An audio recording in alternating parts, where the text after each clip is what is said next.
Bienvenidos a este tiempo. Vamos a compartir en esta oportunidad el libro de Lucas, no sin antes dar gracias a Dios por permitirnos estar con vida y poder seguir aprendiendo de Él. Acompáñenme por favor en esta oración.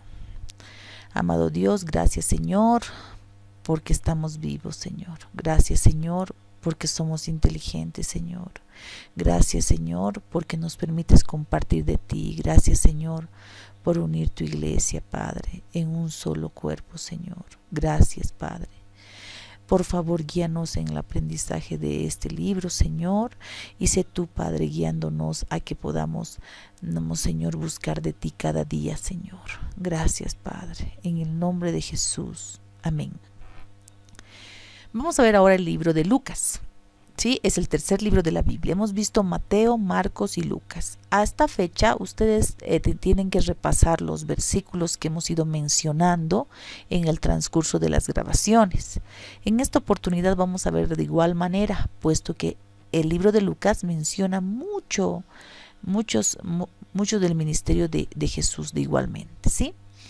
Hablando de esto, nosotros vamos a darnos cuenta de que Lucas explica de manera ordenada la historia de Jesús. Pero esta historia está más orientada a los gentiles, similar a Marcos, porque Marcos también está orientado a los sentidos, pero esta es una versión un poco más universal, puesto que va tanto a judíos como a gentiles. Y también enfoca mucho a que Jesús vino a los necesitados y que la salvación es para todo aquel que necesita. Y también enfoca a los enfermos y cómo se relaciona Jesús con los individuos. Muestra a Jesús como un hombre lleno de oración, lleno del Espíritu Santo, un hombre íntegro y que está constantemente en comunión con el Padre. También narra muchas parábolas y eventos que han omitido los otros evangelios, ¿sí? Si vemos el autor, fecha y periodo histórico de este libro, en el libro como tal, si ustedes pueden leerlo, no refleja quién ha sido el autor, pero se atribuye que ha sido a Lucas, y Lucas era médico. Podemos referir a un poco del libro en lo que es Hechos en el capítulo 16, también en el capítulo 27, de igual forma Colosenses 4:14, Filipenses 24 y segunda de Timoteo 4:11. Por favor, les ruego revisar estos versículos, tomen nota de los mismos, es importante que los vean. Lucas no fue un espectador, fue un activo predicador y misionero. Fue el primer historiador y apologista literario del Evangelio. Es por eso que se atribuye este libro a este hombre. La fecha de publicación o de escrito de este libro se cree que ha sido el año 65 al 70 después de Cristo. Sin embargo, no se menciona de dónde fue escrito este libro, ¿sí?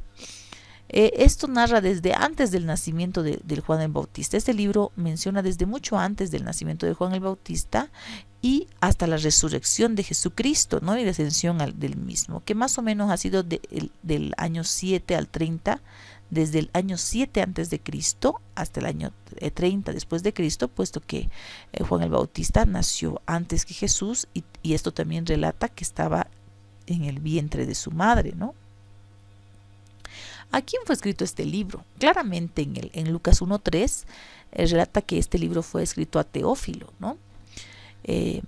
Porque lo dice literalmente en este versículo, ¿sí? El propósito era dar un conocimiento completo de la verdad a este señor Teófilo, y por eso se le escribe este libro. ¿Cuál es el contenido de Lucas? ¿Sí? Más o menos haciendo una referencia general como resumen, nosotros podemos ver que el capítulo 1 de los versículos 1 al 4 ha sido un prefacio, más o menos como una introducción. Y en el capítulo versículo 5 más bien del capítulo 1, del primer capítulo, hasta el capítulo 2, en su versículo 52, habla del nacimiento y de la niñez de Jesús, puesto que se habla muy poco de la niñez de Jesús. Sin embargo, en este libro sí se habla de la niñez de Jesús y cuando Jesús fue al templo de Jerusalén y se le perdió a sus padres, ¿no? También tiene un relato del capítulo 3 al capítulo 4 de Juan el Bautista, ¿no? De que Juan el Bautista era el primo de Jesús y fue prácticamente el que introdujo a Jesús al ministerio, porque él hablaba mucho de Jesús. Del capítulo 4, versículo 14 al capítulo 9, se puede ver todo el ministerio de Jesús en Galilea. También se ve el viaje de Jesús a Jerusalén. Y por último, en el capítulo 19 al 23, uno puede ver la última semana de vida de Jesús, cuando ha entrado a Jerusalén, cuando ha sido su captura, cuando Jesús fue condenado prácticamente, fue crucificado, y también en el capítulo 24 relata claramente la resurrección de Jesús, por lo que es importante que leamos en su totalidad y en más de una oportunidad el libro de Lucas. Vamos a ver un poco de los primeros eventos, ¿sí? En realidad, los primeros eventos que relata este libro tiene que ver con un anuncio del ángel a Zacarías en el templo de Jerusalén, cuando se hablaba de la venida de Juan el Bautista, ¿no? Cuando estaba en el vientre de su madre, cuando le dijeron que iba a nacer Juan el Bautista. El ángel Gabriel fue el que anunció de igual forma a Nazaret a María. Después de que visitó a Elizabeth, pues le dijo a María que iba a ser madre y que el Espíritu Santo iba a posar sobre ella, y de eso iba a nacer Jesús, nuestro Salvador. Después, José y María en Betel, cuando fueron empadronados para el censo, donde fue que Jesús nació. Y más o menos este mapa podemos notar más o menos toda la trayectoria en la que Jesús y María van al censo, que no era cerca, ¿no? Ellos vivían en Nazaret y ellos fueron hasta Jerusalén, prácticamente a un pueblo denominado Belén, pueblo de nacimiento de reyes, en el que Jesús nació y fue puesto en un pesebre. También cuando llevan al recién nacido y lo presentan al templo, y encontraron a Simeón y a Ana, ¿no? Habla como les veíamos en el resumen, de la niñez de Jesús, el relato de Jesús en el templo cuando él tenía 12 años, cuando volvieron a ir a Jerusalén y cuando él se quedó con los grandes maestros de la ley hablando en el templo, ¿no? Y sus padres lo fueron a buscar, sus padres terrenales. También se habla de que Jesús era un hijo obediente, sujeto a sus padres, y el bautismo y la tentación de Jesús, lógicamente, cuando Juan el Bautista fue quien lo bautizó y posó sobre él una paloma. Esto también refleja. Eso ha sido más o menos los inicios. Y podemos notar el ministerio en Galilea, que se refiere desde el capítulo 4 del libro de Lucas. Y ahí podemos ver que relata el evento de la sinagoga en Nazaret, en el capítulo 4, visita Capernaum y las ciudades alrededor de Galilea, y también el camino a Jerusalén y todos los milagros que Jesús ha ido haciendo. También se ve que ha estado en Samaria, en el capítulo 9, por favor es importante que lo lean.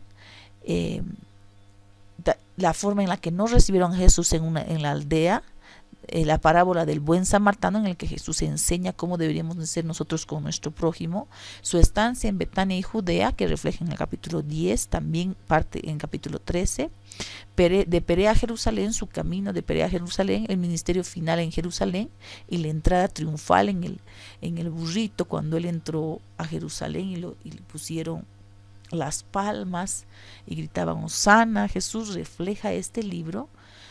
También su juicio, como lo llevan a diferentes reyes, gobernadores más bien, para que ellos puedan ver qué iba a ser del futuro de Jesús con respecto a su aprehensión, la muerte y la resurrección de Jesús.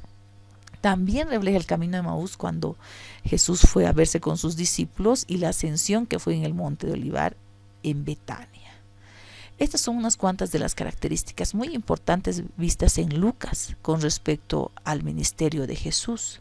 Es importante que nosotros veamos quiénes eran los antepasados de Jesús, que también reflejan en el capítulo 1 sus parientes y sus padres, y por eso uno ve la ascendencia que viene desde el rey David, el desarrollo de su niñez y la exposición de la tentación a lo largo del ministerio, puesto que el diablo luchaba por hacer tropezar a Jesús, pero no tuvo en realidad no pasó esta situación con respecto a esto, no tuvo la victoria, ¿no? También podemos notar que destaca la mujer. La palabra mujer se ocurre 43 veces, mientras que Mateo y Marcos 49 veces. Entre los dos suman 49 veces, y solamente Lucas tiene 43 veces la palabra mujer. ¿Sí? El carácter de María, la madre de Jesús, se destaca más, puesto que Elizabeth, la madre de Juan el Bautista, cuando ellas se encontraron y le dijo, ¿no?, que saltó en el vientre el bebé, en el vientre de Elizabeth, cuando María se acercó. Todo eso se refleja en los capítulos de Lucas. Cuando Ana profetiza, igual cuando las mujeres lloraron en la cruz, ¿no?, cuando vieron a Jesús, muchas de ellas que creían en él, y los que estaban presentes al pie de la cruz, en la tumba, todas ellas fueron registradas en estos capítulos en el libro de Lucas, que es importante que veamos. Por eso mencionamos aquí muchos de los versículos y capítulos de Lucas. Por favor, lean este libro más de una vez y tomen nota y puedan hacer algunos resúmenes de alguna interpretación de cada capítulo. ¿Sí? Cuando vemos el capítulo 7, 8 y 9, uno ve los milagros de Jesús sobre jóvenes o niños que son registrados, ¿no? También podemos ver que él es un hombre muy cuidadoso con los enfermos, socorre al desvalido, al que necesita, y se ve 8 parábolas exclusivas en Lucas relacionadas a la pobreza y a la riqueza, o enfatizando las necesidades económicas, que son muy importantes, sobre todo hoy para la mayoría de las personas. Refleja en este libro de igual forma. También podemos decir que es, dentro de sus características, que es un evangelio doctrinal, porque hace énfasis a la doctrina, aunque no discute teología de una manera sistemática. Su vocabulario muestra que conoce de teología y que está interesado en ella. Presenta a Cristo como la deidad y su humanidad, como Dios, que es Dios, y también como hecho hombre, ¿no? También vemos que el Señor habla sobre el arrepentimiento, sobre la salvación, y la palabra justificar es muy frecuente en los escritos de Pablo. Aparecen varias veces también en Lucas y Hechos. Por ejemplo, el fariseo y el publicano, que lo podemos ver en el capítulo 18 de la versión de Lucas. También podemos referirnos a la doctrina del Espíritu Santo, que Lucas menciona claramente, más que Mateo y Marcos juntos. Lucas refiere mucho a lo que es el Espíritu Santo, ¿sí? Algunas de las características también pueden notarse que en Lucas el Espíritu fue el que capacitó, pues el principal protagonista de capacitar a Juan el Bautista, a María, a Elizabeth, a Zacarías, a Simeón y al Señor Jesucristo, puesto que el Espíritu Santo fue quien se posó en ellos y les dio los dones y que su ministerio tenga las cualidades que tuvo en esta época. También Jesús vivió toda su vida en la tierra, y en toda su vida de la tierra fue en el Espíritu. Eso también lo afirma Lucas, que primeramente que fue concebido por el Espíritu, porque se ve en el capítulo 1 que fue bautizado por el Espíritu cuando Juan el Bautista lo bautizó en agua, que se refleja en el capítulo 3, que fue llevado a prueba también por el Espíritu para fortalecerlo. En el capítulo 4 también se ve que en el Espíritu fue fortalecido, y así fue como empezó y dirigió su ministerio. Y él menciona también en Lucas, en el capítulo 10, que debemos regocijarnos en el Espíritu, y que confió a sus discípulos que el poder del Espíritu Santo iba a posar sobre ellos para que ellos puedan continuar con la obra que Jesús hizo en la tierra, ¿sí? Algunos eventos narrados en el libro de Lucas tienen que ver con el mensaje del ángel, el nacimiento de Jesús. Estamos repitiendo esto claramente para que nosotros veamos cuáles han sido los eventos que narra Lucas: el bautismo y la tentación de Jesús, la transfiguración, la entrada de Jesús a Nazaret, a Jerusalén, lo que hemos narrado en el burrito, cuando fue sentado y entró como rey y todos lo proclamaron rey, la última cena con sus discípulos, cuando él dijo quién lo iba a traicionar, el juicio, su crucifixión y la resurrección de Jesús.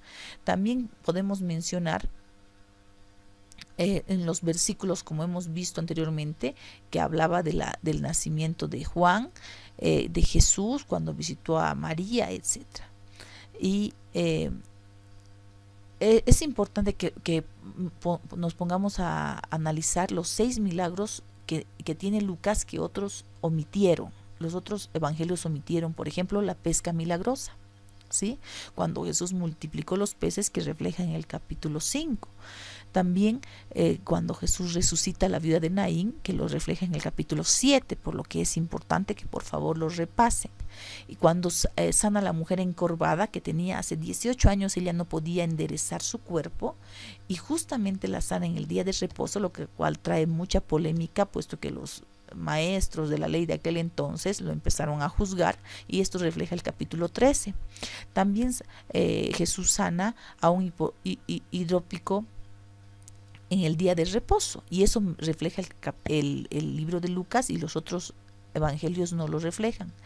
Cuando son limpiados los 10 leprosos, que está en el capítulo 17, y cuando sana la oreja del siervo del sumo sacerdote, cuando el Señor la restaura, ¿no? Eso es importante, puesto que no están en los otros evangelios que nosotros veamos en el libro de Lucas. Ahora vamos a ver 19 parábolas que no se ven en los otros evangelios. Aquí tengo la lista completa de las 19 parábolas que no están en los otros evangelios. Como por ejemplo, vamos a ver algunas de estas haciendo referencia. Los dos deudores, a su señor que le deben, el buen samaritano, su parábola como tal, el vecino que importuna a medianoche, el rico insensato, el siervo vigilante, la higuera estéril, la gran cena, y algunos de estos pasajes que ustedes pueden ir revisando, porque es importante que lean el libro de Lucas. María y Marta se ven en el capítulo 10, estas amigas de Jesús que eran hermanas de Lázaro. Jesús y Zaqueo en el capítulo 19, cuando Jesús visita a Zaqueo y le dice que se baje del árbol, y lo critican a Jesús por haber ido a la casa de un hombre pecador, ¿no? La burla de Herodes con respecto a de Jesús, y el ladrón arrepentido cuando ya estaba crucificado Jesús, y el camino de Maús cuando él va hacia la ascensión, que está reflejado en el capítulo 24. Es importante, amados, que revisemos cada uno de estos detalladamente, cada capítulo. Y hemos visto los 3 evangelios que tienen ciertas similitudes, y por favor hagan una tabla comparativa de cada uno de estos evangelios, ¿sí? Vamos a estar preguntando al respecto, y también vamos a estar analizándolos en las evaluaciones. Ha sido un placer compartir con ustedes nuevamente. Dejo este material a su consideración para que ustedes lo puedan revisar, ¿sí? Nos despedimos de este tema, no sin antes agradecer al Señor porque nos permite estudiar su palabra. Amado Dios, gracias, Señor, porque eres bueno, Señor. Todo el tiempo eres bueno, Padre. Para siempre tu misericordia, Señor. Gracias, Padre, por permitirnos estudiar más de ti. Siempre hay algo, Señor, que tú nos quieres manifestar y decir a través de tu palabra. Somos tus hijos, Señor, y estamos a tus pies para que tú hagas de nosotros lo que tú quieras, Señor. Gracias, Señor, por mis hermanos que están viendo este video. Guárdalos siempre, Señor. Bendícelos y guíalos para que su pie no tropiece en piedra, Señor. En el nombre de Jesús, Señor, bendito eres. En el nombre de Jesús. Amén. Gracias, amados, por este tiempo. Nunca nos olvidemos que la honra, la gloria es solo para nuestro Señor Jesucristo. Dios los bendiga.